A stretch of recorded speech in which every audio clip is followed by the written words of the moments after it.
Muy buenos días a todos, bienvenidos, gracias por estar acá, gracias por su interés. Hoy día tenemos una nueva charla sobre la modernización de este ciclo que venimos haciendo hace un buen rato ya.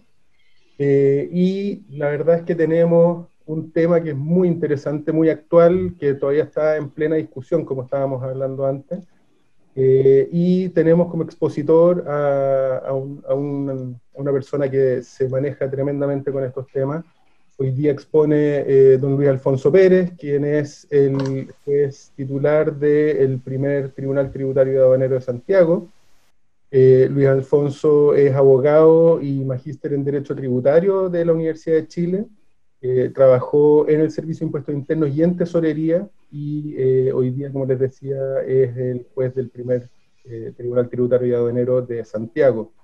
El tema que vamos a abordar hoy día, que Luis Alfonso nos va a exponer, es el rol del juez tributario y aduanero en la generación de acuerdos, ¿ya? Esta nueva posibilidad que se empieza a dar hace ya poco tiempo, de que se puedan llegar a acuerdos para cerrar los procesos, y cuál es el rol que precisamente los magistrados van a tener en esta generación.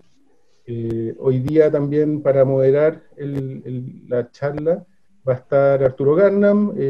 Arturo, que probablemente lo conocen, que también es abogado de la Universidad de Chile, magíster en Derecho de Georgetown y codirector del magíster en Dirección y Gestión Tributaria de esta misma escuela. Sin más, los dejo con ellos. Como les decía, Arturo va a estar moderando, él va a estar contestando las preguntas que ustedes vayan haciendo a través del chat, por favor. Les pedimos que vayan manteniendo sus micrófonos en silencio y que todas las preguntas que quieran hacer las hagan precisamente a través del chat. Arturo las va a estar recogiendo, respondiendo en la medida de lo posible, y si es del caso, irá interrumpiendo a la presentación de Luis Alfonso para que vaya haciendo las intervenciones del caso, o en su defecto las preguntas se responden al final, según vaya siendo la dinámica. Así que eso sería. Disfruten la charla, es un tema muy interesante, así es que sin más los dejo con Arturo y Luis Alfonso.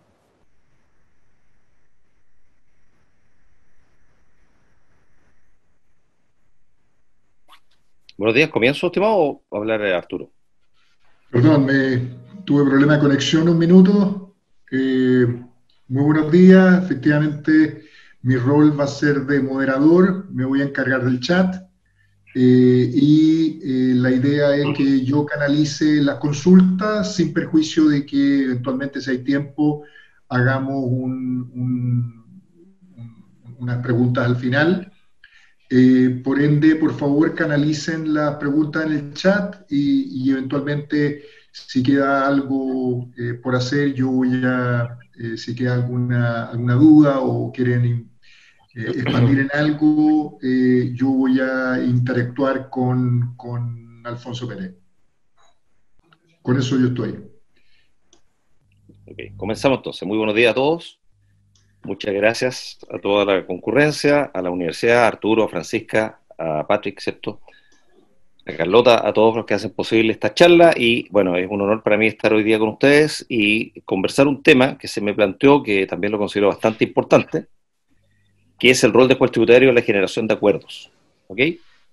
Bueno, para quienes no me conocen, yo soy Luis Alfonso Pérez Manríquez y por esas cosas, la vida del destino, soy juez tributario ya hace 7 años y fracción.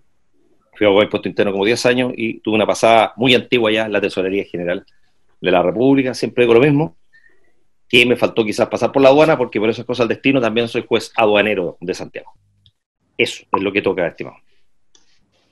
Vamos a ver si corre la... Perdón. Bueno, una cosa simplemente de contexto muy general, antes de entrar al tema específico que nos convoca, más bien en una conversación esta mañana.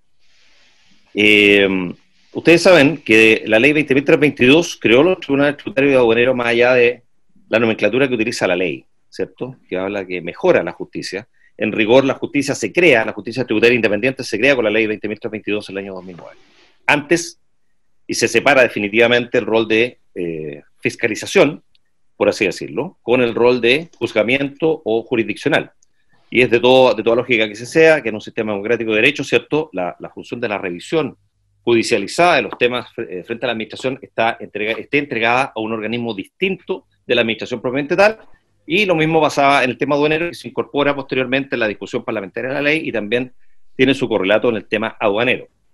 ¿Ok? Dentro de ese contexto, del 2009, que tiene como antecedente fundamental, ¿cierto?, la derogación previa al artículo 116 del Código Tributario, que establecía una delegación de facultades en los jueces del famoso, o no tan famoso, tristemente famoso, quizás jueces delegados del Servicio de Impuesto Interno, que tenía todo un departamento que se hacía cargo de la labor jurisdiccional dentro del Servicio de Impuesto Interno.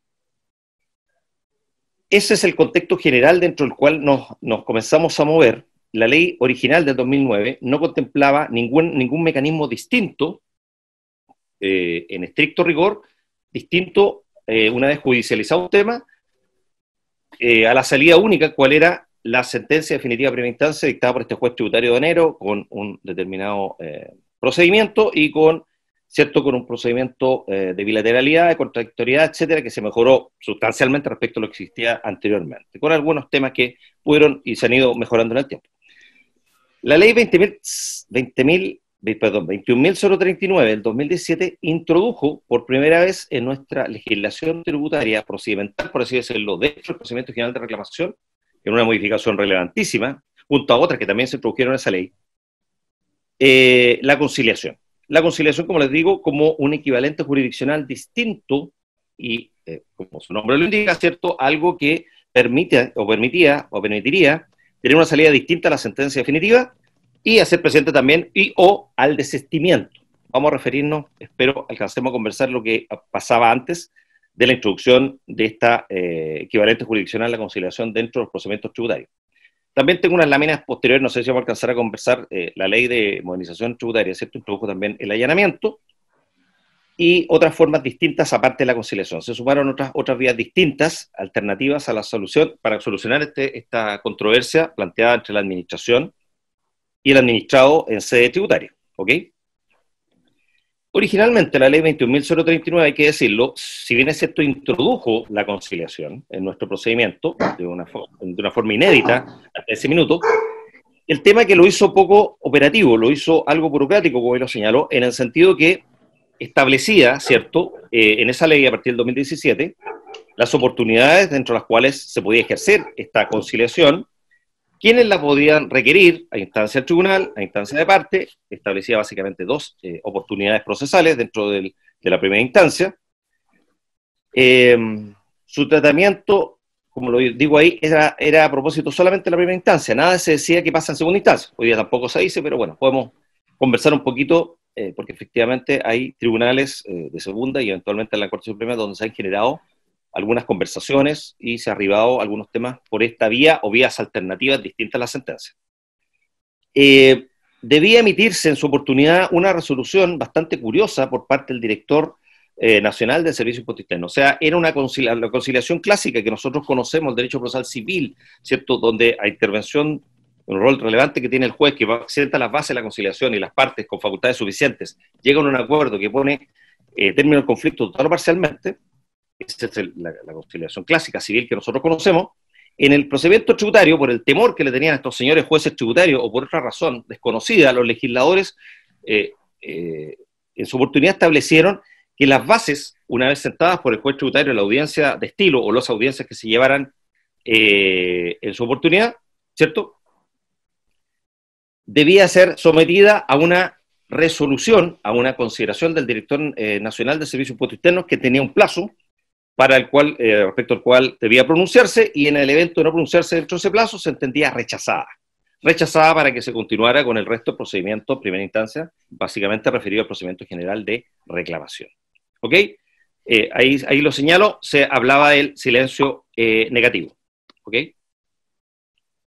Bueno, entonces, la conciliación, como un mecanismo de solución de controversia entre los procedimientos chilenos es de bastante reciente data, recién 2017, con estas limitaciones que estamos conversando, con esta cosa que lo hizo poco operativa. Se arribaron algunas conciliaciones, en mi modesta experiencia, sí tuvimos algunas, no muchas, no fue todo lo expedito y todo lo que uno hubiera querido fuera razonable de darse en la práctica, en la casuística. Pero sí, efectivamente, con ley antigua, con este procedimiento que suponía la resolución fundada del director nacional, sí se arreglaron algunas conciliaciones, no muchas, pero las hubo. Alfonso, Pero más o menos, una ¿cuántas le tocaron al primer lo tribunal? que, estimado Arturo, yo recuerdo, por lo menos recuerdo dos o tres conciliaciones, no más que eso, de todas las que enviamos. Tratamos de enviar varias, las que había suficiente sustrato, fundamento para proponer base. En algunos vamos a conversar sobre eso, creo, más adelante. Bien, En muchos de estos casos no hay suficiente antecedente. Recuerden que, como estaba regulada la conciliación originalmente, la primera oportunidad para citar a conciliación por el tribunal y o a solicitud de parte era ya recién evacuado el traslado por el Servicio de Impuesto Interno, o sea, trabada la discusión. Estaba el reclamo, estaba el acto reclamado y estaba la posición fiscal en el evacuado traslado. En esa oportunidad el juez estaba obligado o citaba a conciliación, pero muchas veces donde la prueba no necesariamente estaba aportada, toda vez que recuerden que la obligación legal, de acuerdo a nuestro procedimiento general de reclamación en general, es aportar el documento fundante. En general se entendía discutiblemente, pero que el documento fundante es el acto reclamado y su notificación para saber el plazo, la oportunidad, para pronunciarse al tribunal respecto a la admisibilidad. Con esos antecedentes es poco probable que un tribunal tenga antecedentes suficientes, salvo que haya reconocimiento total o parcial por parte del servicio en lo que toca, para sentar alguna base de conciliación. Probablemente es más probable que la base de conciliación en ley antigua de la 21039, ante la modificación de la ley de movilización hoy día, en que se abre la oportunidad a todo, en cualquier etapa del proceso, era post prueba. Lo más probable, ¿cierto? Si son temas de hecho, fundamentalmente, si hay antecedentes respecto al gasto, a la acreditación, etcétera, la inversión, no sé, lo que fuere, la discusión de qué se trate, obviamente el juez tiene sustrato, tiene material suficiente para sentar alguna base de conciliación en el entendido que tenga prueba, si la discusión versa sobre aquello. Entonces, eso lo hizo poco operativo y, como les digo, supeditado también a esta curiosa, rara y quizás inédita forma que se estableció en el legislador de la 21039, que establecía que debía pasar por la aprobación vía resolución fundada del director nacional de impuestos internos. Por lo tanto, no fue todo lo bueno, si bien es cierto fue un gran avance, creo que fue un avance parcial, o no totalmente logrado en ese sentido, como les comento. Otra consideración general, que quiero señalar simplemente una cosa bastante perogrullo, quizás para todos los que están escuchando hoy día en la mañana, es que en Chile, obviamente, los impuestos nacen y mueren por ley, obviamente, por decirlo en términos muy pedestres, el nulo tributum sine lege, ¿cierto? Que lo tenemos como arraigado a fuego de nuestras primeras clases de derecho constitucional y de derecho tributario, dice que nos hace, simplemente lo pongo porque han habido intentos legislativos bastante curiosos en el último tiempo, en que se olvida simplemente recordar una cosa bastante evidente, que la iniciativa exclusiva en materia de impuestos, ¿cierto?, de tributos, está entregada al presidente de la República, como así lo señala el artículo que ahí cito de la Constitución Política, ¿cierto? En este régimen presidencialista en que nos encontramos, uno podrá estar de acuerdo que es el mejor o no es bueno el sistema, pero el sistema que existe es este y por lo tanto hay que respetarlo.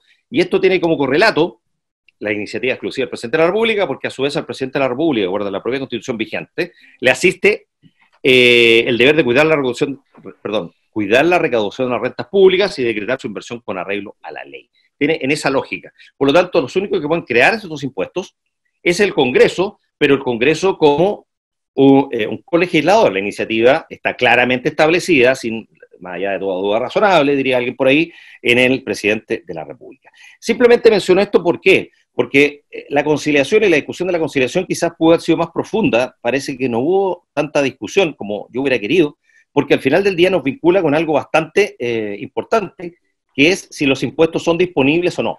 Son de aquellos bienes respecto a los cuales procede la discusión.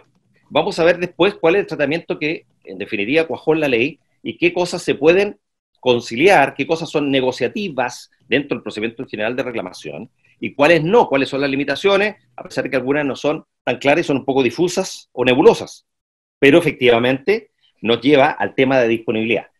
Quizás una discusión similar de otro matiz, por otras materias, se produjo respecto cuando se estableció el sistema procesal penal en Chile, en que las primeras discusiones, ¿cierto? Mucha gente que se oponía al sistema en su oportunidad decía que el tema penal jus puniendi era indisponible y por lo tanto no podían existir negociaciones o cosas por el estilo relativas a las penas, porque era manifestación de la soberanía del Estado y se vinculaba con eso, y por lo tanto algunos se oponían doctrinariamente en ese sentido. Cosa que obviamente ya está superado y existen los acuerdos reparatorios, ¿cierto?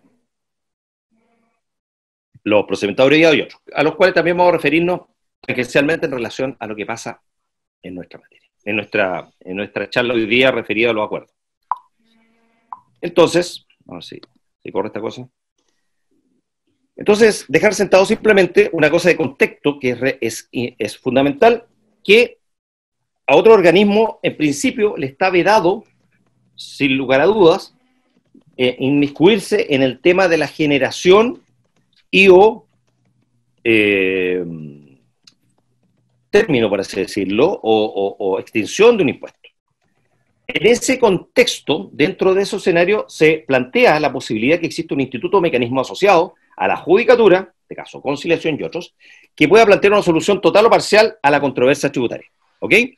Entran, por lo tanto, los tribunales tributarios aduaneros como terceros independientes, quienes pueden realizar un rol de acercamiento entre los intervinientes del juicio tributario, el reclamante, ¿cierto? El contribuyente, por así decirlo, en general, en términos generales, y el Estado administrador respecto de su rol de fiscalización en cuanto a impuestos, a tributos, de modo general. ¿Ok? Y, como ya lo dije al principio, ¿cierto? Para buscar una solución que sea distinta a la sentencia definitiva y o al desistimiento, que eran los únicos caminos posibles o viables en esa época. Regulado, como majadamente lo señalo, en la ley 21.029, entiendo que precedente anterior no existe en nuestro procedimiento, y es una modificación relevantísima de la ley 20.000, o sea, la ley TTA, ¿ok? Simplemente ahí menciono una cosa de contexto también, y para sentar un poco algún tipo de criterio, una definición procesal. Ustedes podrán estar de acuerdo que es buena o mala, pero simplemente podemos decir que la conciliación es un acto jurídico procesal bilateral, ¿cierto? En virtud del cual las partes a iniciativa, aquí es el rol de la judicatura o del juez que conoce el proceso, es fundamental, es esencial el rol del juicio, a diferencia de otros que vamos a ver, ¿cierto? Como el allanamiento y otros que son distintos, donde aquí el juez fue un rol esencial en el logro de este equivalente jurisdiccional. Logran, ¿cierto?, en su desarrollo ponerle fin por mutuo acuerdo. Ese es un concepto muy macro de lo que nos convoca a conversar hoy día y de otros institutos que están regulados en la ley. Entonces, con el devenir del tiempo, ¿cierto?, se notó, y en buena hora creo yo, por parte de los legisladores o de quienes tienen la posibilidad de generar estas modificaciones normativas, y haciéndose cargo probablemente de lo que estamos conversando, se modificó la conciliación en el juicio tributario, estableciendo la ley de modernización de reciente data de febrero de este año, en que esta podía ser realizada en cualquier estado del juicio. Por lo tanto, se amplió la oportunidad. ¿Ok? Ahí salen las leyes mencionadas. Antes, como les decía, existían dos oportunidades acotadas y se determinaba quiénes podían realizarla, a instancia de quién se generaba esta posibilidad de audiencia de conciliación. Se mejora y se flexibiliza, ¿cierto? Recordemos, también algo que parece no he señalado, que la ley 21.039 también, por este temor, no sé por qué razón, se estableció que solamente la conciliación iba a aplicar para procedimientos nuevos. O sea, desde la vigencia de la ley del año 2017 en adelante, respecto a los procesos ya incoados, o los procesos ya radicados con anterioridad a la fecha de vigencia de la ley, no les aplicaba la conciliación. También eso limitó bastante su aplicación práctica. ¿Ok? Entonces, sobre las bases de arreglo y la conciliación efectuada, hoy día, de acuerdo a la ley de modernización, ¿cierto?, debe pronunciarse el abogado que representa el servicio. Podrá aceptarla o rechazarla, obviamente. De aceptarse, en la hipótesis positiva, ¿cierto?, afirmativa, total o parcial. Recordemos que esta conciliación puede ser total o parcial. El caso más pedestre, más claro, entiendo yo, es los casos en que se discuten varias partidas y se logran acreditar, y el concepto del tribunal se encuentra acreditadas algunas, por lo tanto podría ser una conciliación parcial, ¿cierto? Hay temas, obviamente, en que es blanco-negro, donde la discusión es o gana totalmente el reclamante o lo gana totalmente el reclamado. Pero hay matices y por lo tanto permite esta conciliación parcial. Entonces dice, de aceptarse la conciliación total o parcial, deberá contener la resolución, ¿cierto?, los fundamentos de hecho y derecho, o sea, explicarse, fundarse, que es la lógica general que tiene el procedimiento tributario hoy día, también todo el procedimiento administrativo, lo vamos a mencionar porque tiene bastante incidencia en lo que nos convoca hoy día. Fundamento de hecho y derecho que se basa en las condiciones de dicha aceptación. Un tema que entiendo yo se vino a resolver con esta especificación, con decirlo expresamente en la ley, es que se resolvió un tema de facultades. ¿Ah? Algunos tribunales tributarios, no es mi caso, perdón, la autorreferencia, no es mi caso, y otros tampoco, pero yo tengo noticia que algunos tribunales tributarios no permitían ni siquiera el ingreso de los abogados del Servicio de Impuesto Interno, porque estimaban que no existían facultades para hacerlo. O sea, al no tener facultades expresas, recordemos que esto es derecho público, por lo tanto, algunos entendían que al no existir un texto normativo expreso que dispusiera que el abogado que asistía a la audiencia o de alguna manera pudiera arribarse a esa conclusión desde un punto de vista interpretativo, lógico, sistemático, tenía facultades suficientes para conciliar. ¿Okay? Y algunos tribunales ni siquiera, reitero, permitían que el abogado asistiera a la audiencia porque entendían que no tenían facultades. O sea, de alguna manera era un instituto que estaba en la ley, pero que no tenía ninguna aplicación práctica en concepto de algunos de mis distinguidos colegas. Lo hago presente porque eso está resuelto en mi concepto hoy día al decir expresamente que los abogados que representan el servicio en la audiencia tienen facultades suficientes, sin perjuicio de que, arreglo seguido, dice, el director del servicio deberá, Proyecto Nacional, mediante resolución fundada, establecer criterios generales para aceptar la base de regla. Eso es un tema, bueno, obviamente interno, de impuestos internos que ellos se tendrán que acercar. Lo que estamos conversando, la conciliación entonces puede ser total o parcial, como está establecida en 132b del Código Tributario, entiendo la última versión, y ya entramos un poquito a meternos de a poco en una cosa un poquito más compleja y un poquito más de detalle, que es lo que entiendo importa para efectos de esta mañana. ¿Qué puede ser objeto de la conciliación? Reza la disposición en comento, puede ser materia de conciliación el litigio sometido al conocimiento del Tribunal Tributario Aduanero. Evidentemente, la discusión, lo que está judicializado, en principio, esa es la regla, por así, yo le puse regla general, no lo dice así la ley, por supuesto, simplemente nos dice, puede ser materia de conciliación el litigio sometido al conocimiento del Tribunal Tributario Aduanero. Si nos quedáramos simplemente con esa redacción y el legislador no hubiera dicho nada más, pareciera que todo sería conciliable, ¿cierto? En principio.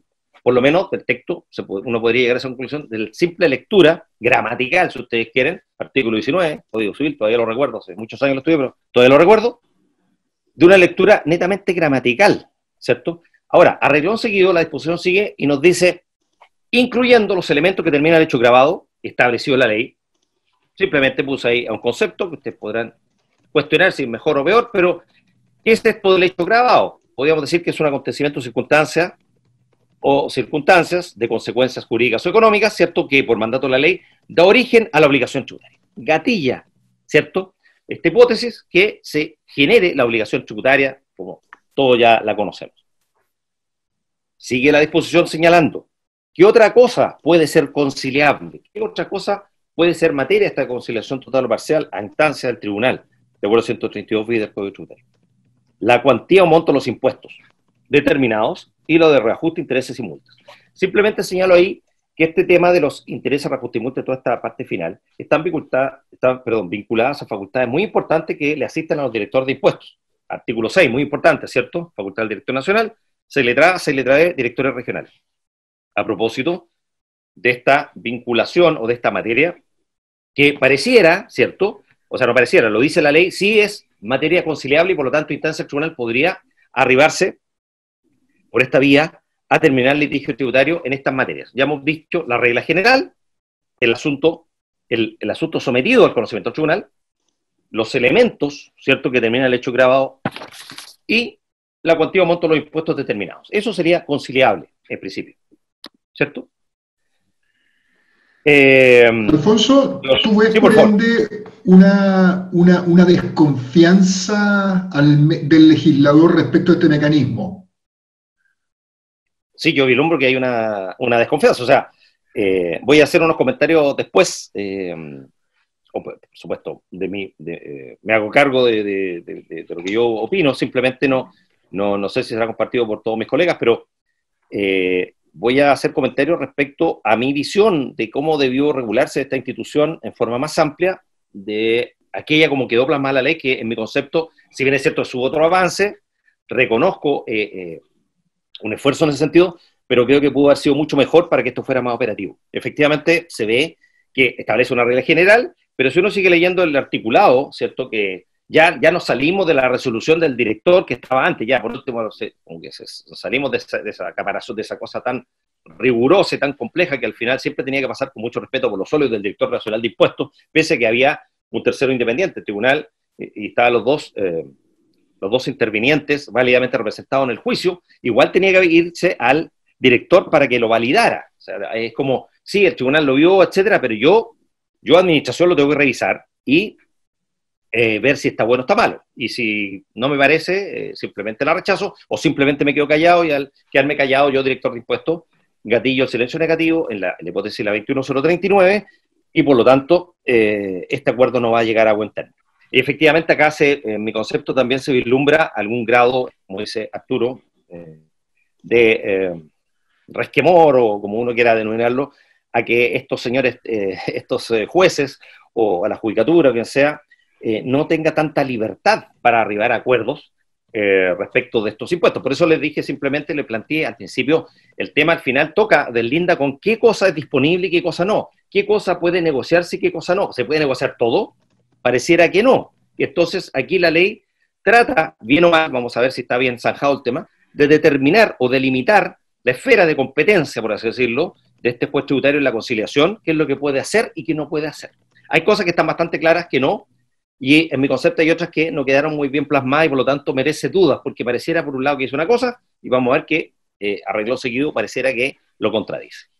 Bueno, continuamos. Entonces, la calificación jurídica de los hechos conforme al antecedente aportado al procedimiento, sí, es conciliable. La calificación jurídica, no sé, caso pedestre, esto es una donación, esto es una venta, ¿qué cosa es esto? Y la tributación obviamente asociada, que va a depender si valida o no la liquidación, por supuesto, que se trate, o cualquier otra, y cualquier calificación jurídica de lo que esté contenido y discutido. Recuerden, otra cosa que, perdón, probablemente no lo dije, recuerden que en general lo que siempre se ha entendido en el procedimiento nuestro tributario es, salvo una excepción muy calificada que es la prescripción, es que rige el principio dispositivo, ¿cierto? O sea, la alegación es lo que manda, lo que alega el reclamante, ¿cierto? Y lo que dice el Servicio de Impuestos Internos, básicamente, y el acto en general, pero básicamente eso, es lo que se diga y se alegue en el periodo de discusión, es lo que fija la contienda, ¿ok? Salvo la prescripción, porque hay una disposición expresa que permite al juez y lo obliga a declarar aquellos rubros prescritos. Pero salvo eso, y siempre el legislador, si ustedes lo ven, cuando incorpora la nulidad de los actos y otros, siempre trata, de alguna manera, como que de forma casi rimbombante, establece, mira, esta nueva facultad te puede hacer esto, pero, ojo, limitado a esto, acotado a esto. Siempre establece cortapisas, quizás buena hora, mala hora, bueno, usted podrá tener su propia opinión, para que este tribunal o este juez, perdonando la expresión tan pedestre y tan campechana, si usted quiere, se arranque con los tarros. O sea, tiene delimitado un camino, un margen dentro del cual este juez puede moverse para arribar a estos acuerdos de lo que estamos conversando hoy día. Entonces la calificación jurídica... Sí, por favor. Disculpa. Ya que se incluye la ponderación o valoración de las pruebas respectivas, ¿esto podría llevar a una especie de convenciones probatorias, que es algo que me ha tocado conversar contigo en el pasado? Sí, o sea, en otras palabras, por favor, que el servicio y el contribuyente se pongan de acuerdo en cierta medida en los hechos de manera de facilitarle la labor al tribunal. Sí, estimado, ¿cierto? Yo estoy absolutamente de acuerdo. O sea, ¿por qué no? Está regulado, ¿cierto? Hace mucho rato en el procedimiento del Código Procesal Penal, ¿cierto? Las convenciones probatorias, la haría mucho más simple, limpiaría, despejaría de la contienda o de los recursos. Entonces, ustedes saben que cuando se fija la recepción que fija la causa prueba, el tribunal puede errar en el análisis, y tanto el reclamante como el reclamado puede decir, oiga, ¿sabe que este juez no dio en el clavo respecto a los hechos o no los delimitó suficientemente, y por lo tanto hay recursos para que esta recepción de la causa prueba sea reconducida al debate más limpio, si estiman las partes hacerlo, y la Corte también tiene participación en lo que toca cuando llega a conocer de la causa prueba arriba. La convención probatoria sería, yo creo, una muy buena herramienta establecida, ojalá expresamente, para que no haya discusión que procede, que no procede. O sea que en general muchos consideran, quizás en buena hora, quizás, no sé, de punto de vista un poquito más amplio, una interpretación más sistemática, uno podría arribar a algunas conclusiones. De hecho, hay muchos institutos procesales civiles que se aplican al procedimiento tributario que no están tratados en ninguna parte. O sea, en la ley tributaria no se dice nada, en el Código Tributario, en la ley procedimental, pero que se aplican al procedimiento tributario sin lugar a dudas, y al menos nadie ha discutido eso. Pero hay otros institutos en cuando no existe un tratamiento expreso, ¿cierto? Por ejemplo, esto que les decía yo, que el abogado que comparece a la audiencia tenga facultades, de alguna manera obligue al servicio de impuesto interno, y sin perjuicio que el servicio en la interna regulará cómo establece los criterios para arribar a esta conciliación en la audiencia, ¿cierto? Pero está, en mi concepto, al menos me parece que está zanjado el tema de las facultades, y efectivamente se dice expresamente en la ley que los abogados que comparecen tienen facultades para aceptar o rechazar. ¿Ok? Ojalá que eso sea. Pero lo que tú señalas, Arturo, me parece muy interesante, y yo estoy de acuerdo que ojalá se establecieran convenciones probatorias, podrían establecerse, si se hacen o no, ya se analizará caso a caso, pero podría despejar. De hecho, una de las cosas por las cuales, cuando estuve tratando de revisar un poco la historia de las leyes, ¿cierto? De la 21039 y de la ley de inmunización, es lo que toca. Bueno, me quedé dormido tanto leer, porque usted sabe que son bastante largas las historias, para tratar de buscar el tema, fundamentalmente la conciliación y estos institutos, y no encontré mucha cosa.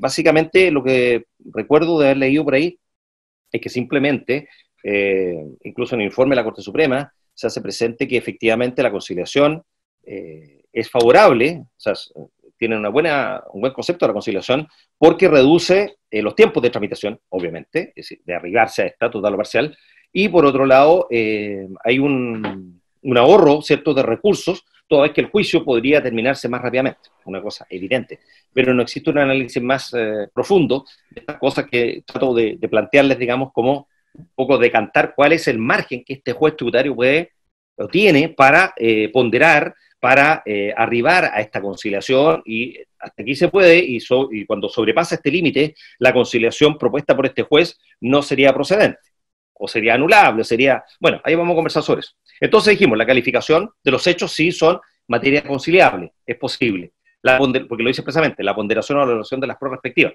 Simplemente recordar que con la ley 20.322 se cambia el sistema de valoración de la prueba, ¿cierto?, a la sana crítica.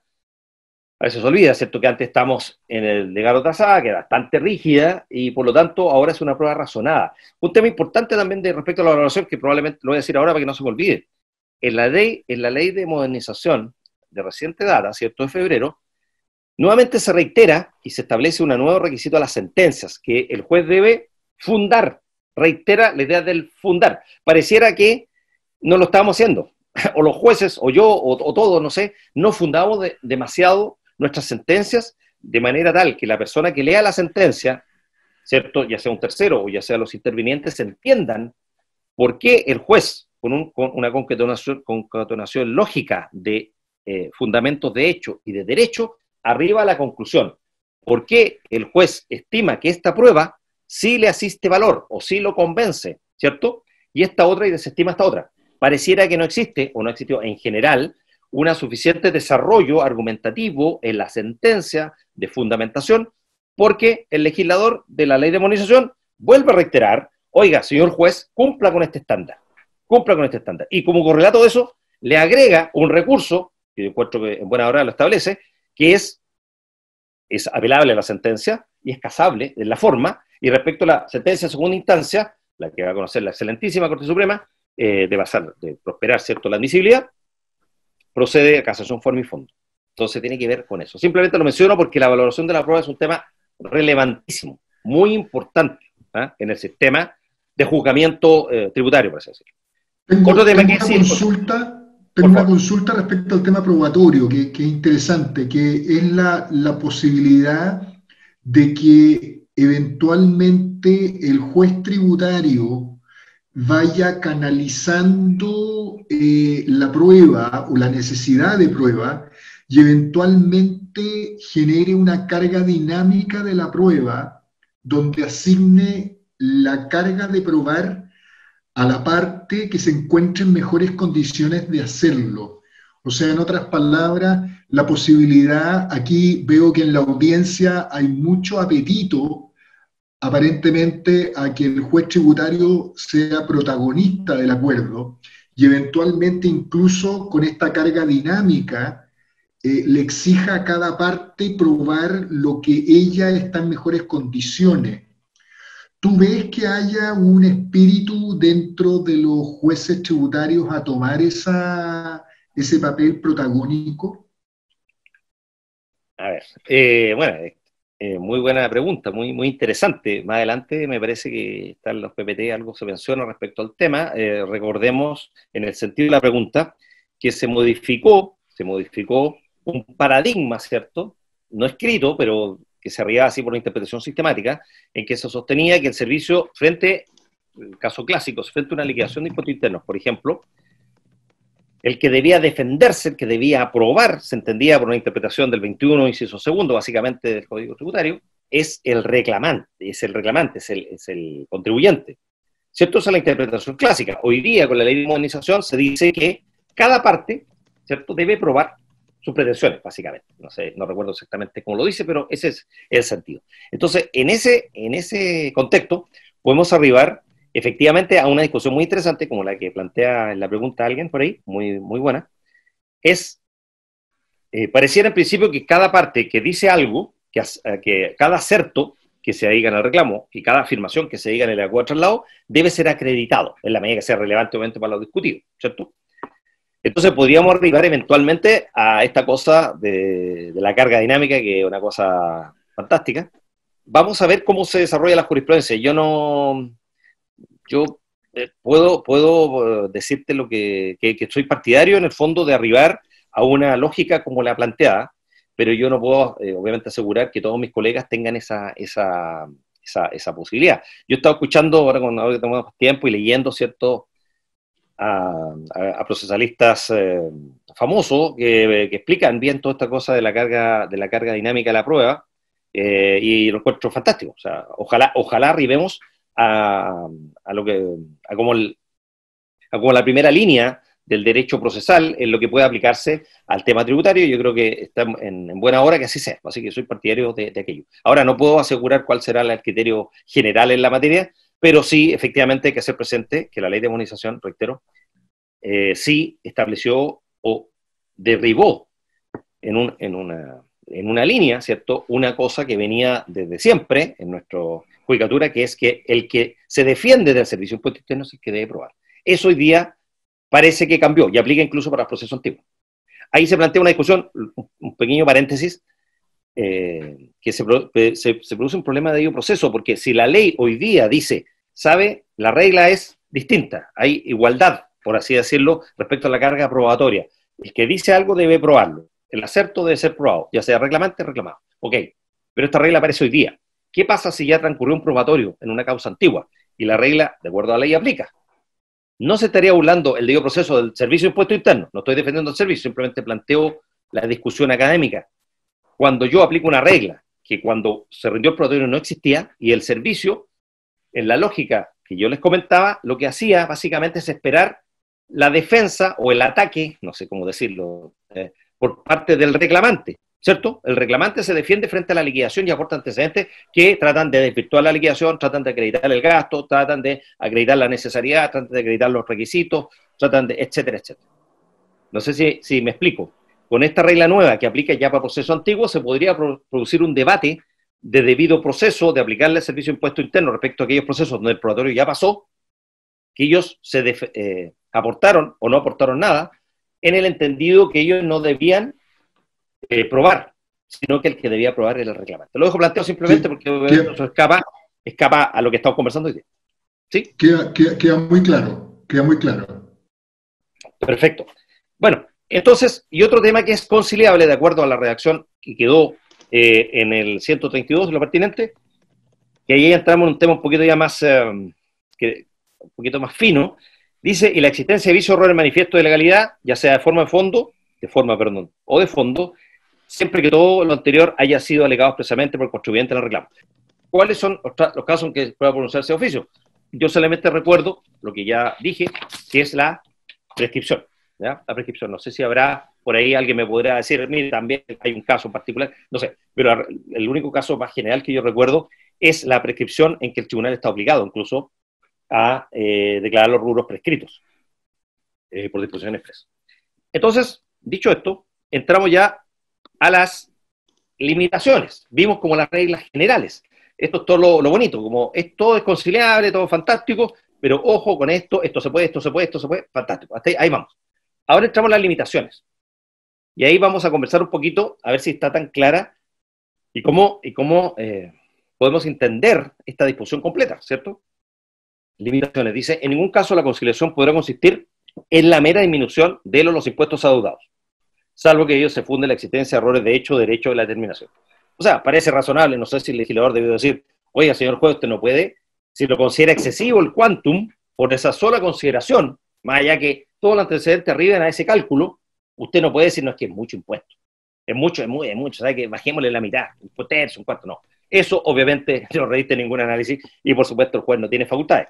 Y lo que dice, salvo que aquello se funde en la existencia de errores de hecho o derecho en su determinación. Obvio, si producto de la determinación impositiva, ¿cierto?, se arriba o se colige, se concluye que la determinación final está mala por un error de cálculo, ¿cierto?, porque se elimina un rubro y el cálculo llega a un menor impuesto, obviamente eso sí es lícito, por supuesto. Eso, no sé si debió decirlo el legislador, pero igual, donde dio un poco de temor de estos señores jueces que se pueden arrancar con los tarros, como les digo, le puso una cortapisa y dijo, ojo, usted esto no lo puede hacer. No, porque sea excesivo el quantum, por ese solo hecho, usted no puede conciliar eso. Usted le está vedado meterse porque el impuesto nace por ley, pone todo lo que sabe. O dice, en antecedentes que permitan concluir que no concurren los elementos del hecho agravado establecido en la ley. Acá se dan cuenta que aquí hay una limitación.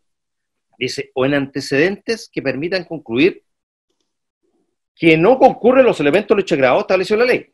O sea, pareciera, obviamente, decirle al juez, esto no es conciliable, por ejemplo, cuando hay una hipótesis de no incidencia. No es conciliable cuando es un hecho en afecto. Pareciera razonable, no sé qué piensan ustedes, que al juez le digan, oiga, usted no puede conciliar si aquí no hay obligación tributaria. No sé, yo lo entiendo un poco así. Pero si vemos las láminas hacia atrás, al principio yo no sé si está tan claro, porque aquí dice, en ningún caso, en antecedentes permita concluir que no concurren los elementos del hecho agravado establecido en la ley. ¿Ya? Pero si vemos, no sé si puedo retroceder un poco, al principio vimos de las cosas que sí se podía conciliar, incluyendo los elementos que terminan el hecho. Esto que dice aquí, ¿no parece un poco contradictorio con esta limitación que se señala acá?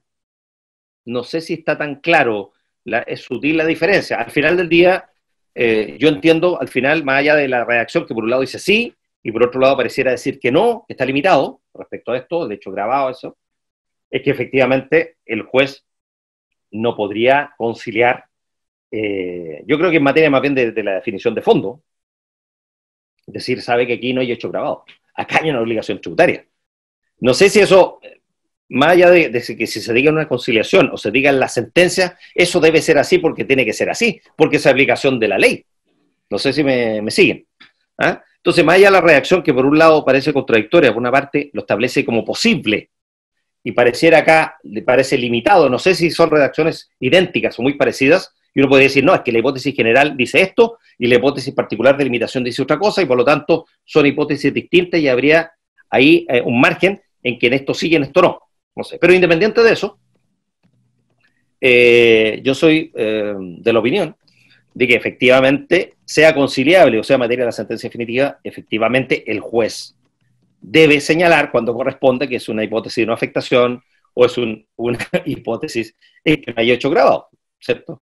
Afortunadamente no todo paga impuestos, si no sería fantástico al fisco y muy malo para nosotros, pero bueno, lo señalo simplemente. Cuando los impuestos determinados resulten excesivos, conforme los demás antecedentes tenidos a la vista con motivo de la conciliación. También hay una limitación. Cuando los impuestos determinados resultan, pareciera, para tratar de entender, no me queda muy claro lo que dice ahí, pero pareciera que es lo mismo que dice al principio. En el fondo, cuando estos impuestos excesivos son consecuencias del cálculo. Los impuestos excesivos son consecuencia de que algunos rubros, partidas, ítems, no sé, quedaron sin efecto o se encuentran conciliados o se encuentran, no sé, ajustados, rectificados, como sea, y por lo tanto el quantum total se ve modificado. Pareciera que ese es el sentido que pretende el legislador. No está muy claro. No está muy claro.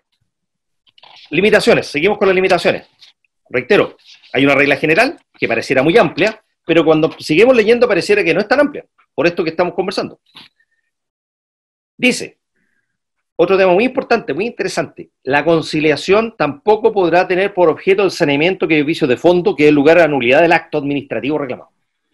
La conciliación tampoco podrá tener por objeto el saneamiento, o sea, la validación, ¿cierto?, de aquellos vicios de fondo que den lugar a la nulidad del acto administrativo reclamado. Ni de los de forma, habla de los de fondo y de los de forma, que cumpla con los requisitos que se refiere el párrafo segundo, numeral 1 de la ley 20.322. Simplemente un recordatorio, estimados, estimadas y estimades, ya que ahora hay que hablar genérico. Es el artículo, el numeral 8 del catálogo de materias reclamables, cuando habla de liquidaciones, resoluciones, giros, pagos, ¿cierto? La ley 21.039 incorporó un numeral nuevo, que lo cito ahí, que es referido a la nulidad de los actos reclamables. ¿Por qué se establece esta cosa? ¿Por qué se incorporó esta disposición? Vamos a ver si está bien o mal, también vamos a hacer un poco un análisis de si está bien redactada o si como quedó o no quedó tan feliz como se pretendía. Básicamente vino a zanjar un debate antiguo, interesante, es si los tribunales tributarios aduaneros tenemos competencia para conocer de nulidades de derecho público. ¿Ok? Si los tribunales tributarios teníamos competencia o no. Entonces se incorpora este nuevo artículo como materia reclamable dentro de la competencia TTA y se dice, conocer y declarar a petición de parte, principio positivo no, oiga, señor juez, usted no puede, solo, si nadie se lo dice, usted no puede declarar la nulidad de los actos administrativos, tiene que hacer alegado, ojo, ahí hay temas muy interesantes referidos hoy día, ¿cierto?, a la falta, fundamentalmente, a la falta de fundamento suficiente. ¿Ah? Que recordemos, es una de las modificaciones relevantes del nuevo catálogo del 8 bis, número 4, si mal no recuerdo, de la ley de modernización, que dice que los actos de la administración tributaria, sean o no de fiscalización, deben ser fundados. Y dice lo que es fundado, ¿ok? So pena de devengar en ineficaces, vinculados a la acción de vulneración de derechos fundamentalmente, pero como es vulneración de derechos, también podría ser una alegación dentro del procedimiento general de reclamación. Lo hago presente en un paréntesis porque se relaciona con este tema. Entonces, volviendo a lo que estamos conversando. Otra limitación dice, la conciliación tampoco podrá ser objeto de saneamiento de aquellos vicios de fondo que den lugar a nulidad del acto administrativo reclamado. No puede respecto a vicios de fondo, ni de los de forma que cumpla con los requisitos de este numeral 8. Por eso lo copié. Entonces dice, conocer y declarar petición de parte, nulidad del acto administrativo que sea en materia de reclamación tributaria aduanera, para estos efectos el vicio deberá hacerse presente en la alegación, deberá hacerse presente o alegarse en la reclamación respectiva. Y después, los vicios, todavía estoy leyendo el 8 número nuevo de la ley 21.039, vinculado con esta limitación de la conciliación. Los vicios de procedimiento de forma solo afectarán la validez del acto administrativo en materia del reclamo tributario aduanero cuando recaiga en algún requisito esencial del mismo, sea por su naturaleza, por mandato del ordenamiento jurídico y genere perjuicio al interesado. Reitero, ahí la lámina que fue incorporada por la ley 21.039 en una redacción que quizás no fue todo lo feliz que no hubiera querido, reitera el tema dispositivo de ser alegado, simplemente haciendo un link con esto y para entender un poco esto, recordemos que la administración actúa, por así decirlo, su vida la desarrolla a través de la emisión de acto administrativo.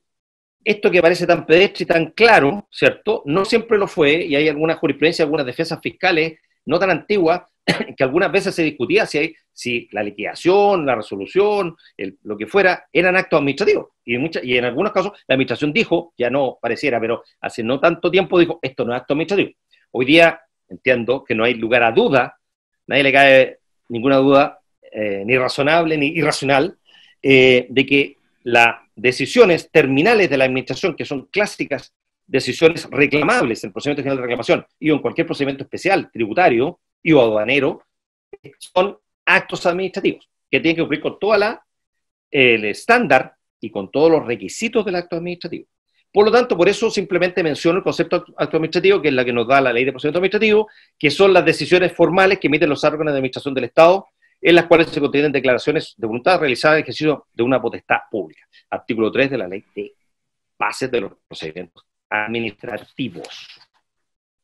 Simplemente estuve leyendo algunos, se dan cuenta que un poco esto nos vincula con un tema que pareciera no propiamente tributario, no propiamente de tributos o de impuestos, sino más bien administrativo, ¿cierto? Administrativista. Entonces, yo les recomiendo a quien le interese, y por esta cosa que estamos conversando, básicamente por esta nueva competencia de la 21039 vinculada con esta limitación de la conciliación, quizás leer jurisprudencia administrativa, por ejemplo, la Contraloría General de la República, para decantar y deslindar el sentido de alcance de qué estamos hablando, qué cosas sí, qué cosas no, cuáles son vicios de fondo, cuáles son vicios de forma, un tema respecto a la trascendencia, ¿cierto?, en que debe existir perjuicio, lo señala ahí.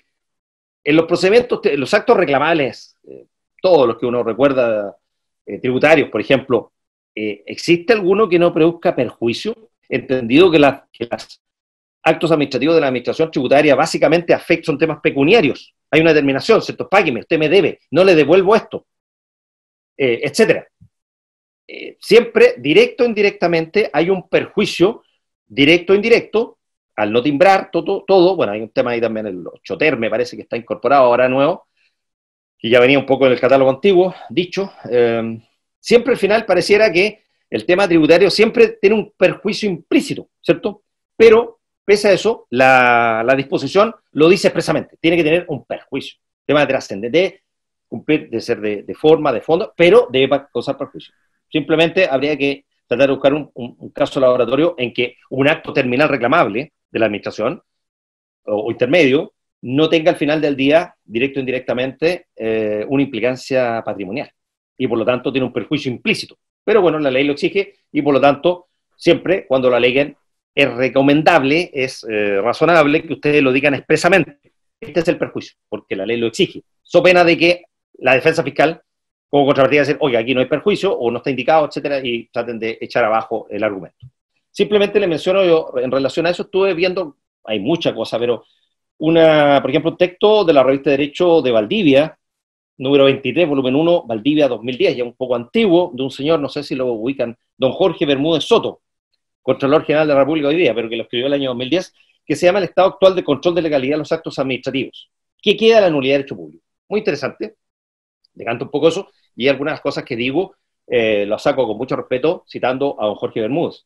También hay por ejemplo, de lo que estuve viendo, un paper del profesor Vergara Blanco de la Católica, de don Alejandro, ¿cierto?, que se llama Vicios formales irrelevantes del acto administrativo, y hace un análisis jurisprudencial de algunos fallos de la excelentísima tercera sala, particularmente de la Corte Suprema, donde establece o señala que existen vicios no esenciales y que no generan perjuicio, que es, a contrario del censo que estamos hablando, tienen que ser esenciales y deben generar perjuicio, ¿ok?, para ser objeto de reclamo tributario y de alguna manera deslinda hasta dónde puede llegar la conciliación y hasta dónde no, de acuerdo a lo que estamos conversando. ¿Ok?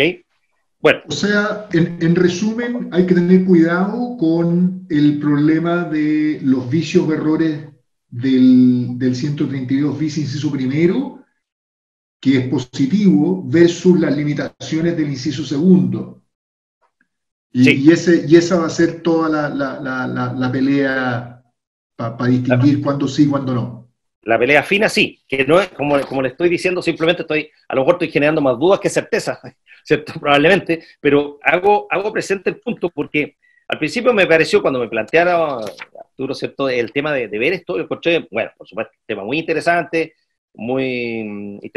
particularmente conversarlo desde el punto de vista de la judicatura, pero ya cuando uno se mete a ver esto, que parece tan simple, en principio lo es, digamos, y podemos conversar de cómo se hacen las audiencias de conciliación.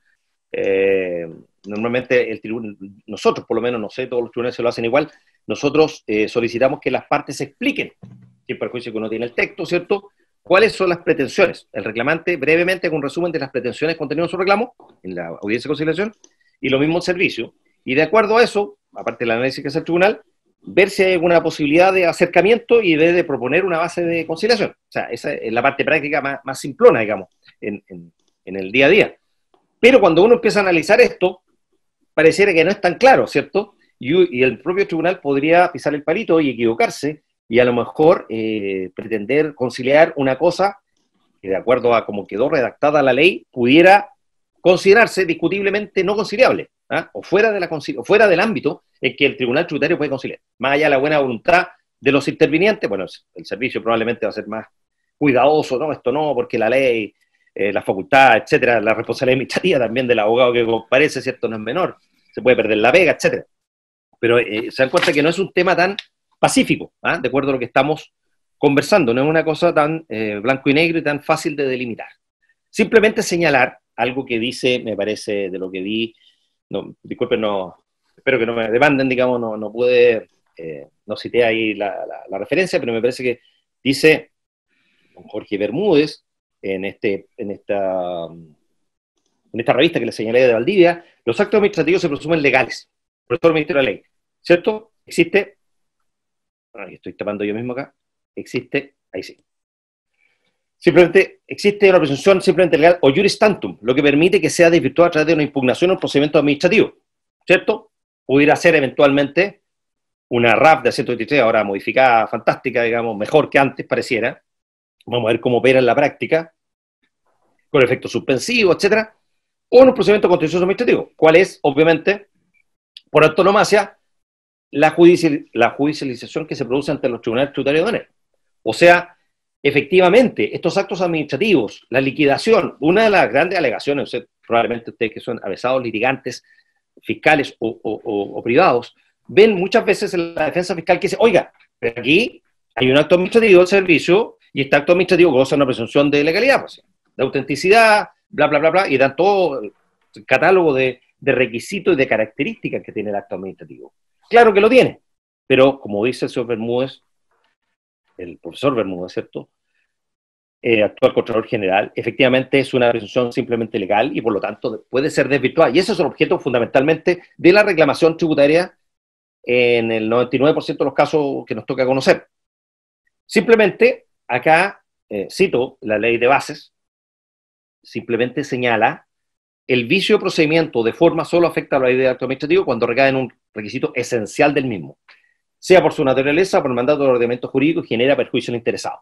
Entonces acá volvemos sobre una idea, pareciera ya mencionada al menos de modo general, es que, ojo, ¿debe generar perjuicio? Sí, habría que ver hipótesis en que no genera perjuicio, pareciera que todas, pero habría que alegarla, decirla bien claramente, por si acaso.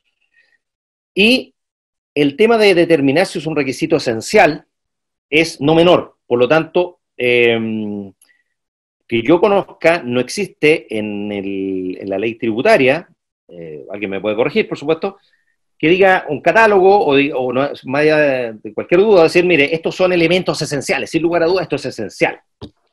O esto no es esencial, o es esencial por naturaleza, o es esencial porque hay una disposición que así lo indica. No está tan claro en el tema tributario, y por lo tanto, de ese punto de vista, habría que arribar a alguna interpretación razonable, probablemente administrativa, porque hay mayor desarrollo, bueno, u otra, que haga sentido y le dé contenido, alcance a esta cosa de qué es un requisito esencial, en el caso que convoca.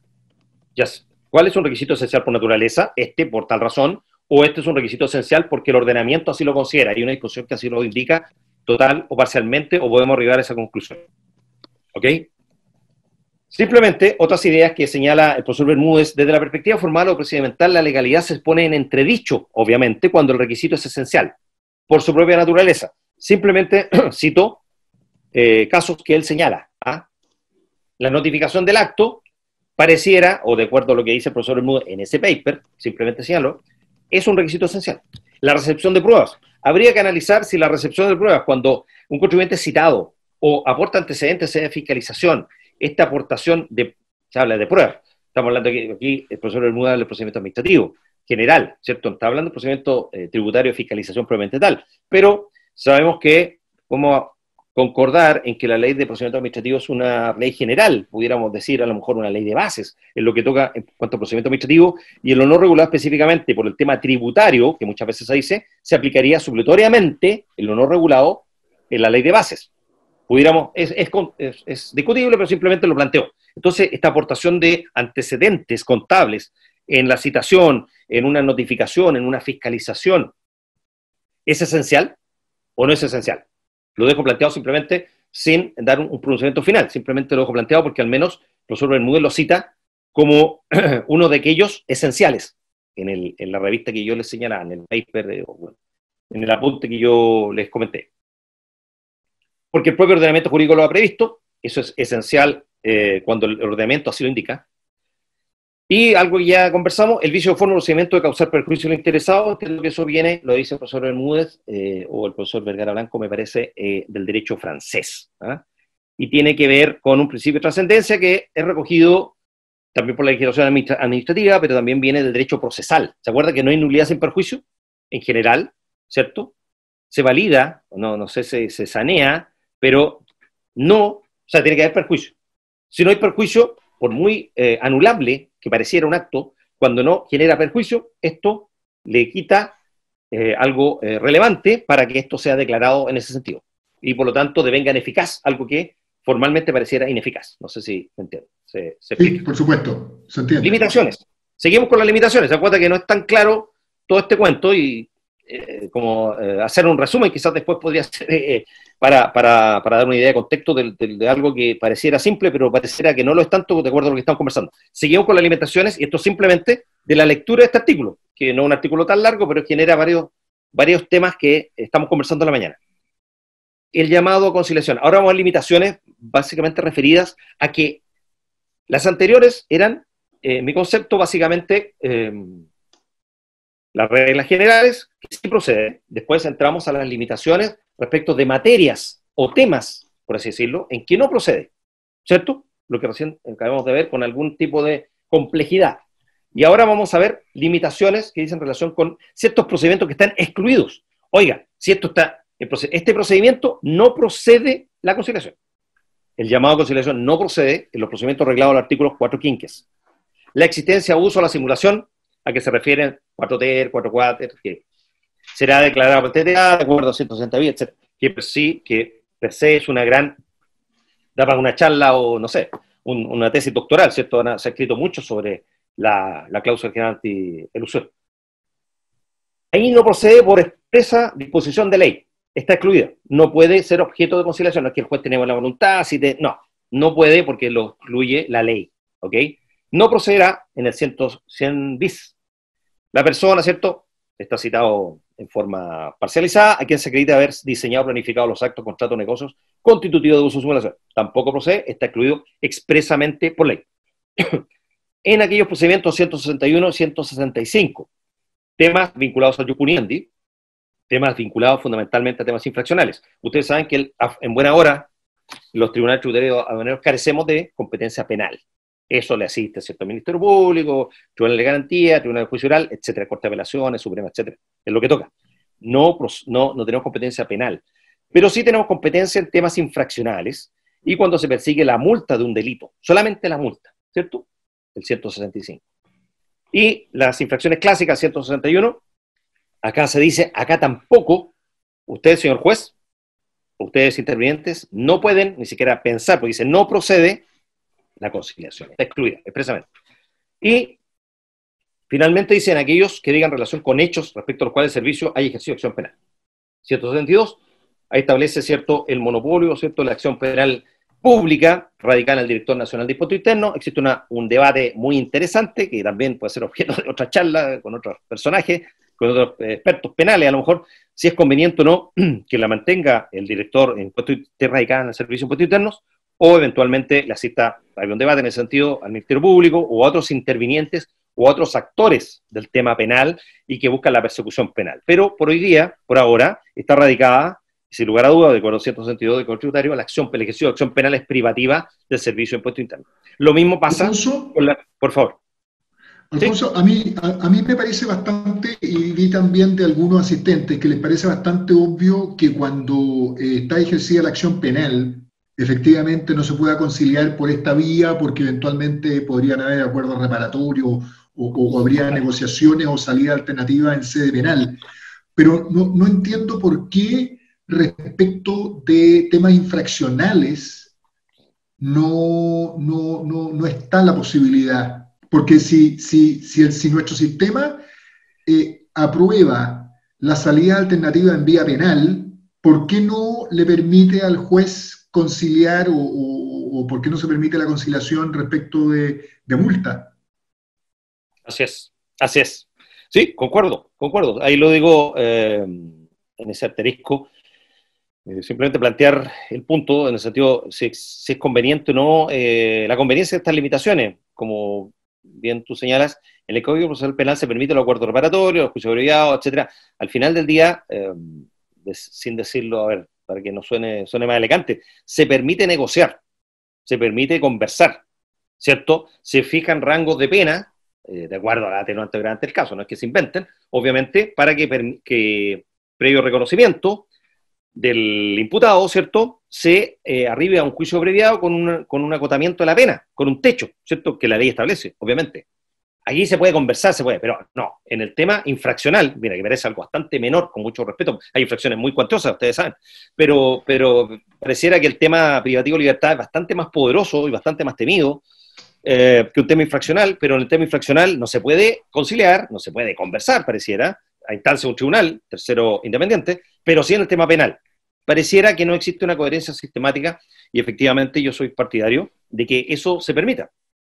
Eso simplemente lo planteo en relación a lo que tú señalas, Arturo. Yo creo que debería ir en ese sentido y para ser coherente con el sistema, porque si no se permite en ninguna parte, es razonable que no se permita en el TDA, pero en el sede penal se pueden conversar con el Ministerio Público, ¿cierto?, en entendido dentro de los márgenes que la ley permite, con las atenuantes, etcétera, acuerdo reparatorio, pago, ¿cierto?, resarcimiento de esto, pero en el tema TDA le está vedado absolutamente por expresa disposición de la ley. No se entiende mucho por qué se hizo así.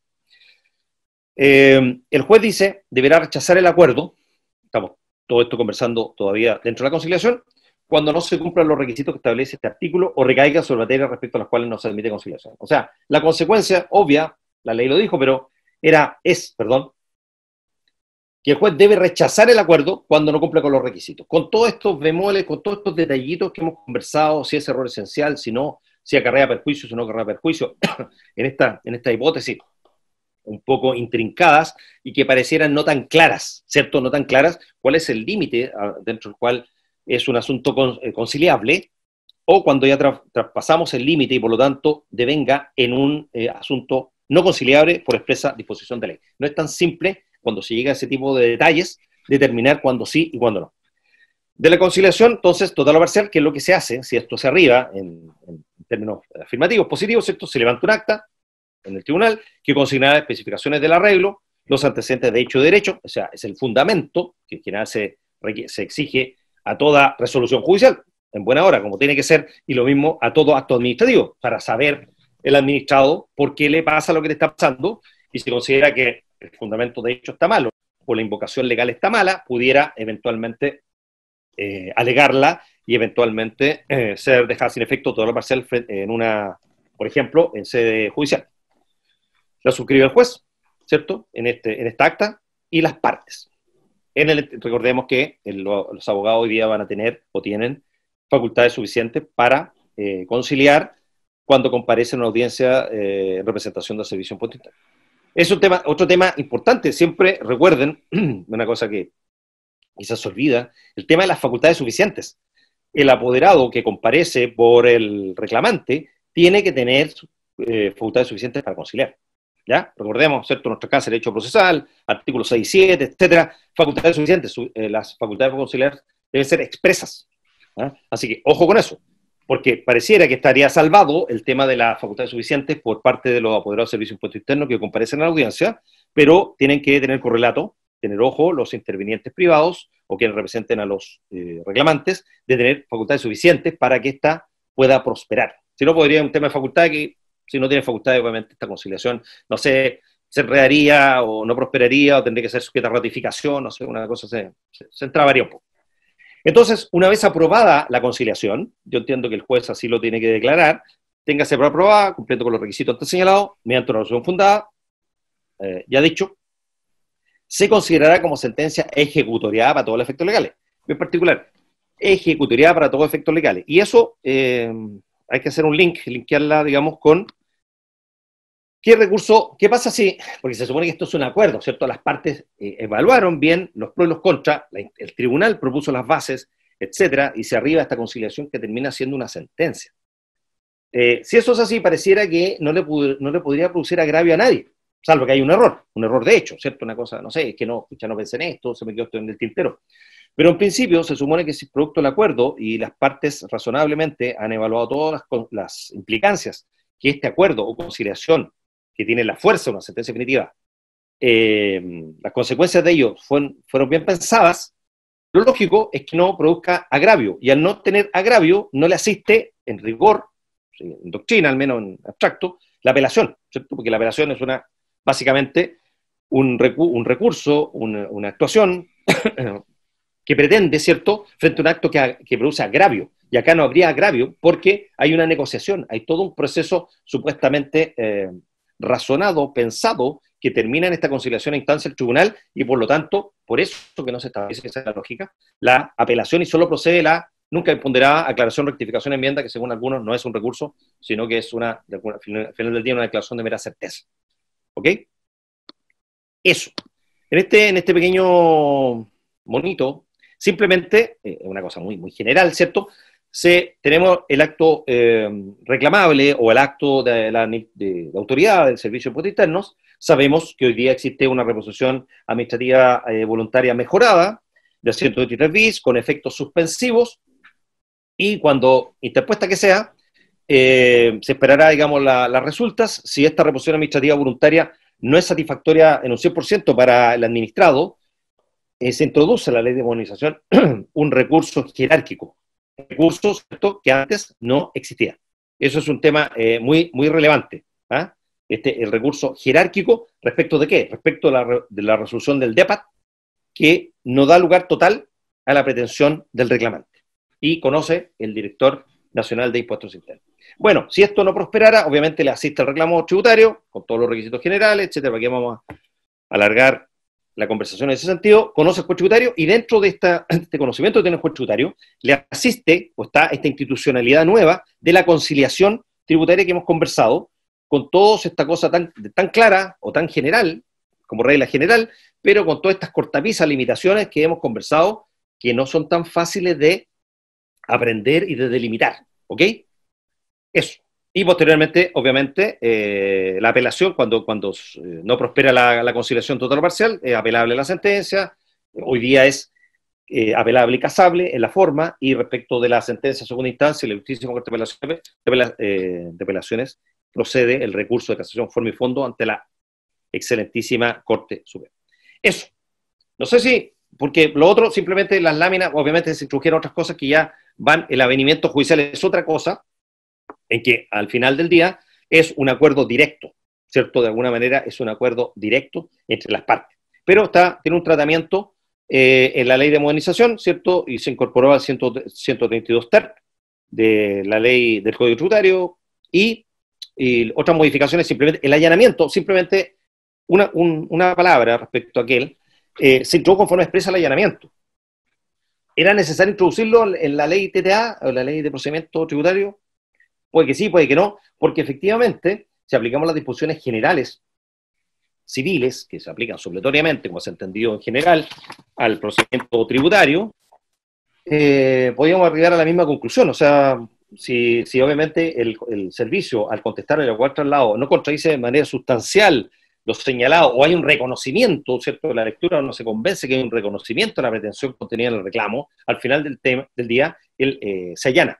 Lo que sí introdujo, ¿cierto?, la ley es que, bueno, el administrador, ¿cierto?, siempre saca algo en su provecho en estas reformas legislativas, y por lo tanto dice, bueno, si hay allanamiento, no me pueden condenar en costa. ¿Ah? Eso sí quedó expresamente dicho. Perdón, Alfonso, probablemente algo tocaste la pantalla porque la lámina se ve rayada completa. ¿Tú puedes hacer algo con la pantalla? Voy a ver qué puedo hacer. Debe ser mi personalidad, ¿eh? Probablemente. Sí, no, claramente tu personalidad agresiva aflorado así ya. Mira, voy a hacer un problema informático. Claro. Oye, pero cosa, sí, ¿tú crees que es positivo la derogación de la inadmisibilidad probatoria? Sí, por supuesto. Sí, por supuesto. Bueno, una de las cosas, simplemente lo menciono en la lámina, si bien es cierto, no era materia propiamente del conversatorio de hoy de la mañana, pero efectivamente aproveché del pánico, digamos, y puse un par de cositas que considero relevantes. Fundamentalmente la ley de modernización. Uno es la derogación de la inadmisibilidad probatoria, que aplica tanto para procesos antiguos como nuevos, y que, como lo digo ahí, es un avance fundamental en lo que dice relación con el debido proceso, porque obviamente, si bien es cierto, ya la ley TTA se pretendía una igualdad de armas, ¿cierto? Igualdad de prueba, aportación, bilateralidad, etcétera, todas estas cosas muy bonitas, fantásticas, en el sentido de un debido proceso. La inadmisibilidad probatoria rompía flagrantemente esta pretendida igualdad de armas, en el sentido que cuando eran solicitados determinado antecedente de la citación, posteriormente, cuando era aportado al juicio tributario, el Servicio de Impuesto Interno interponía este incidente y decía, oiga, usted no puede aportar esto, y si lo aporta, el tribunal no va a poder considerarlo, no va a ser valorado para efectos de la sentencia definitiva. Y por lo tanto, obviamente, es una modificación fundamental, trascendental y de gran importancia para el debido proceso y al final del día para que efectivamente exista una igualdad de armas real, sumada a algo conversamos antes, ¿cierto? La modificación de la carga de la prueba, que se cambió sustancialmente el paradigma anterior. Hoy día, como dice la disposición, así está, el servicio contribuyente deberá acreditar sus respectivas pretensiones dentro del procedimiento. Pero ¿no te parece que eso en cierta medida frustra lo que es la institución de la citación? Porque te tengo que confesar que en los viejos tiempos, antes que existiera la inadmisibilidad probatoria, muchas veces cuando tú te enfrentabas a una citación en una posición de debilidad, optabas por negarle información al servicio, y yo me acuerdo que muchas veces mi consejo era no contesten la citación y esperemos la liquidación, que sin contestar la citación probablemente va a tener menos elementos de lo que pondría, de lo que tendría. O sea, desde esa perspectiva, un poco esta institución anglosajona, que es la que inspira la inadmisibilidad probatoria, a mí fíjate que me parece que en cierta medida consagra la buena fe. Sí, claro. Sí, claro. Ese es el sentido. Entiendo que la aplicación a rajatabla, sí. Sumemos esto, que en algunos casos una de las discusiones planteadas era que el contribuyente no había sido válidamente notificado. Entonces, si sumamos, no digo que sea la generalidad, pero si sumamos un tema de notificación, que ya en sí genera, obviamente, una desigualdad importante. Notificación en sede administrativa, me refiero, ¿cierto? Válidamente, y por lo tanto, vinculado con eso, y después de no acogerse esta falta de emplazamiento administrativo, por así decirlo, sumado a que había sido citado, no válidamente notificado, si el tribunal no cogía eso y no podía aportar nada, y de lo que aportara no iba a ser considerado en el juicio tributario, establecía una diferencia y una imposibilidad en el hecho de ganar el juicio prácticamente imposible. O sea, era una prueba imposible, porque se aportaba todo, ya aportó no aporté nada, porque nunca me enteré. Me llegó la liquidación, me fui a espalda, presento el reclamo, yo soy el juez, no soy el reclamante, pero el reclamante presenta todos los antecedentes en la fase probatoria o en su reclamo, etcétera, pero acogido que fuera esta alegación o este incidente por parte del tribunal respecto del incidente incubado por el Servicio de Impuesto Interno, lo único que le asistía al final del día era confirmar el acto reclamado. Entonces, el desequilibrio era importante lo que tú señalas, pero se entendió quizás en un sentido demasiado talibán, no sé, muy extremo, y muchos juicios tributarios fueron ganados porque simplemente aportaron antecedentes al juicio y estos no fueron considerados porque el servicio ganó el incidente y la admisibilidad. Eso es lo que te podría hacer. Alfonso, se me quedó una pregunta atrás de una persona que decía que en su experiencia los jueces en general, en lugar de presentar proactivamente las bases del acuerdo, esperaban que las partes estructuraran el acuerdo. Sí. ¿Tú crees que es más conveniente que las mismas partes intenten estructurar el acuerdo sin las restricciones que plantea ab inicio el juez? Sí. ¿O crees que el juez debería ser proactivo en sentar las bases? Yo creo que en ambas alternativas, perdona, voy a dar una respuesta políticamente correcta, yo creo que ambas alternativas son buenas. Como les digo, nosotros lo que hacemos básicamente es escuchar las pretensiones de ambos resumidas en la audiencia, y si hay algún antecedente de prueba, cuando son temas de prueba fundamentalmente, podemos sentar una base de conciliación. Ahora, si las partes tienen una posición irreconciliable absolutamente, en realidad el tribunal puede tener la mejor disposición a hacerlo, pero parece inconducente o parece no improcedente, porque es procedente, intentar una conciliación, pero si el abogado del servicio está en una posición muy de mantener a rajatabla su acto reclamado, no hay posibilidad real de conciliación. Recordemos que hoy día, como está planteada la conciliación, es que el abogado debería, bueno, en este caso la rechazaría. Si propongo la base, mira, la base pesa a tu actitud contumaz, mucho respeto, servicio de impuesto interno, el tribunal igual está convencido que va para allá la cosa y por lo tanto propone una base. Ahora, simplemente señalar con mucho respeto que al final del día, si un juez tributario propone una base, ya analizado los antecedentes, lo que al final, entre líneas, no entre líneas, o directamente está diciendo es, ojo, en este sentido, de acuerdo a los antecedentes llegado hasta ahora, de acuerdo a la convicción que tiene hasta este minuto, el fallo va para este lado. Entonces, ténganlo presente a quienes les importe, digamos, servicio de impuesto interno o reclamante. Eso es lo que podría señalarle, pero ambas alternativas son, en la medida que faciliten el entendimiento, yo creo que son buenas. No habría que cerrarse, en mi concepto, a ninguna.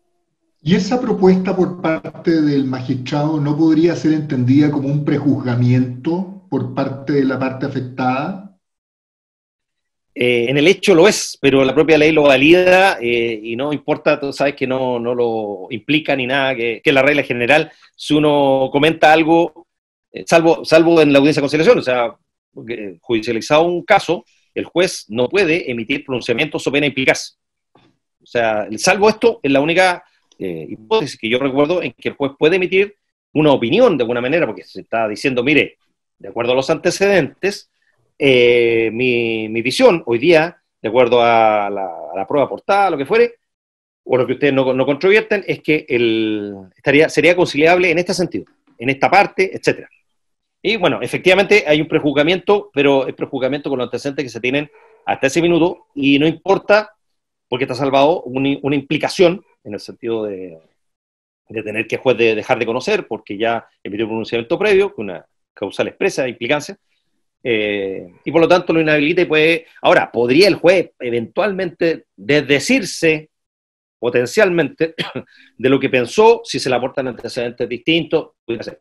Pero en rigor, si es relativamente coherente, no rayado como este gallo que tiene todo rayado acá, el fallo va a ir en el mismo sentido de lo que más o menos, si no tiene más antecedentes nuevos que contradigan, es lo que ya dijo o planteó en esta base de conciliación. Eso es lo que te podría decir. Perfecto. Estamos llegando a la hora. No veo que haya más preguntas en el chat. No sé si tú quieres cerrar con algunas palabras o muchas ya gracias, hemos abusado mucho de tu sapiencia. Sí. No, simplemente, bueno, reiterar todo el agradecimiento. Ha sido un tema más apasionante de lo que pensé realmente, para mí. Y por lo tanto agradezco la oportunidad, Arturo, de esta charla que habíamos conversado hace tiempo, así que agradezco la confianza y lo encontré muy interesante y le voy a dar el tema, sobre todo en estas cosas finas, porque hay cosas que no son tan claras, en el caso pedestre día a día no se plantean estas cosas tan finas que planteamos ahora, pero efectivamente cuando hubiera una alegación de nulidad, alguna cosa así, habría que ver bien hasta dónde puede llegar el juez en este ánimo conciliativo y eventualmente pudiéramos arribar a una conciliación posible, o si no le asiste la posibilidad porque traspasa el límite que la propia ley le establece. Eso es lo que yo podría decir y agradezco y muchas gracias. Perfecto. Bueno, entonces cierro agradeciendo a Luis Alfonso Pérez Manrique, juez del primer TTA de Santiago, por su exposición y su sapiencia. invitarlos a el curso que tiene el vecino de nuestro expositor.